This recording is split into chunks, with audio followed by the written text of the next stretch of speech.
حضرات، تسلیمات۔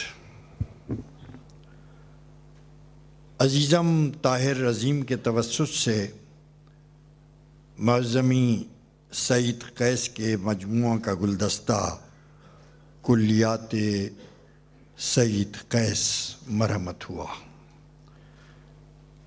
سعید قیس کے لیے سنت قیس پر کاربند ہونے کے لیے محض غزل سے ایک مستقل نسبت رکھنا کوئی آزمائش نہیں بلکہ آسائش کا وسیلہ ہو گئی ہے۔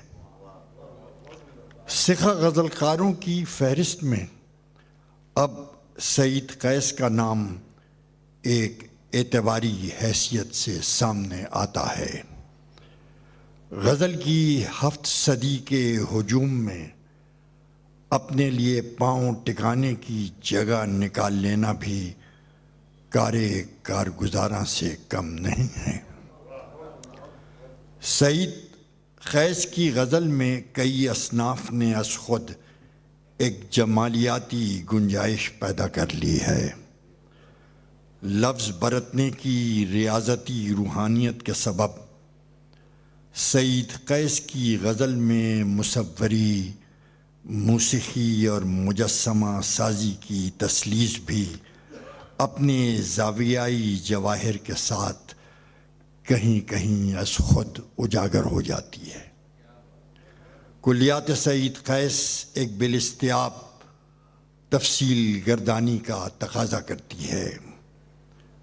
سر دست سعید قیس کا اسیر ترابی نثیر طائرانہ اور مسافرانہ رابطے کو اپنے طائرانہ اور مسافرانہ رابطے کو سعید قیس کے ان 4 مصروں پر تمام کرنے کی اجازت طلب کرتا ہے۔ اپنی دیوار کا نوشتہ ہوں، اپنے ثابت کا بیش و کم ہوں میں، زندگی حرف حرف گزری ہے، اپنے اوراق میں رقم ہوں میں۔